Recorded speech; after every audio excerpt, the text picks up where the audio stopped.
এই দুনিয়ার পুরো জীবনটা এটা হচ্ছে লালসাময় একটা জীবন, লোভ, মরিচিকা, মায়াজাল।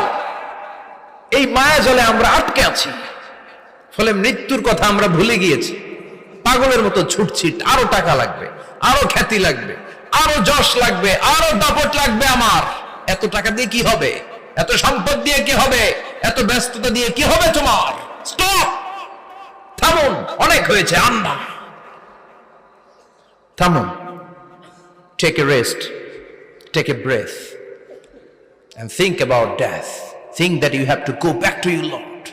একটু বসেন না, একটু ভাবেন যে আমাকে চলে যেতে হবে, চলে যেতে হবে। এই কোলাহল, এই ব্যস্ততা, এগুলো থাকবে, থাকবো না আমি। সাইয়েদনা ওমর ফারুক বলেছেন, মুতু ক্বাবলা আন তামুতু, মরার আগে একবার মরো। হাসিবু ক্বাবলা আন তুহাসাবু আলাইকুম, তোমার হিসাব নেওয়ার আগে তুমি একবার নিজের হিসাবটা করো না। কাগজ বের করে একটু লিখো না কি কি ভালো কাজ করছিলা, যেগুলো দিয়ে নাজাতের ওসিলা হতে পারে।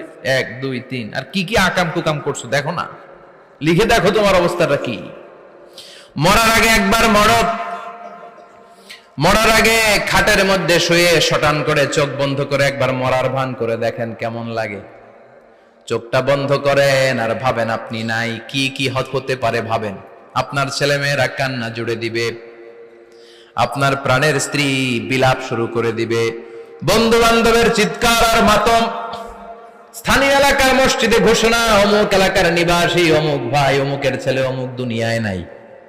সব আত্মীয়রা চলে আসবে, ফেসবুকে স্ট্যাটাস দেয়া হবে, সবাই সবাইকে জানাবে বিকাল 4টায় অমুক হাই স্কুল ময়দানে আপনার জানাজা। ছুটে আসবে, সবাই ছুটে আসবে আপনাকে শেষ বিদায় দিতে, গুড বাই জানানোর জন্য, আল ওয়াদা, বিদায় জানাতে আসবে সবাই। 4 তাকবীর দিয়ে আপনার জানাজা হবে, অশ্রুসিক্ত জানাজায় আপনার বিদায় হবে। কাঠের খাটিয়ার মধ্যে করে কাঁধে তুলে আপনারে কবরে নেওয়া হবে।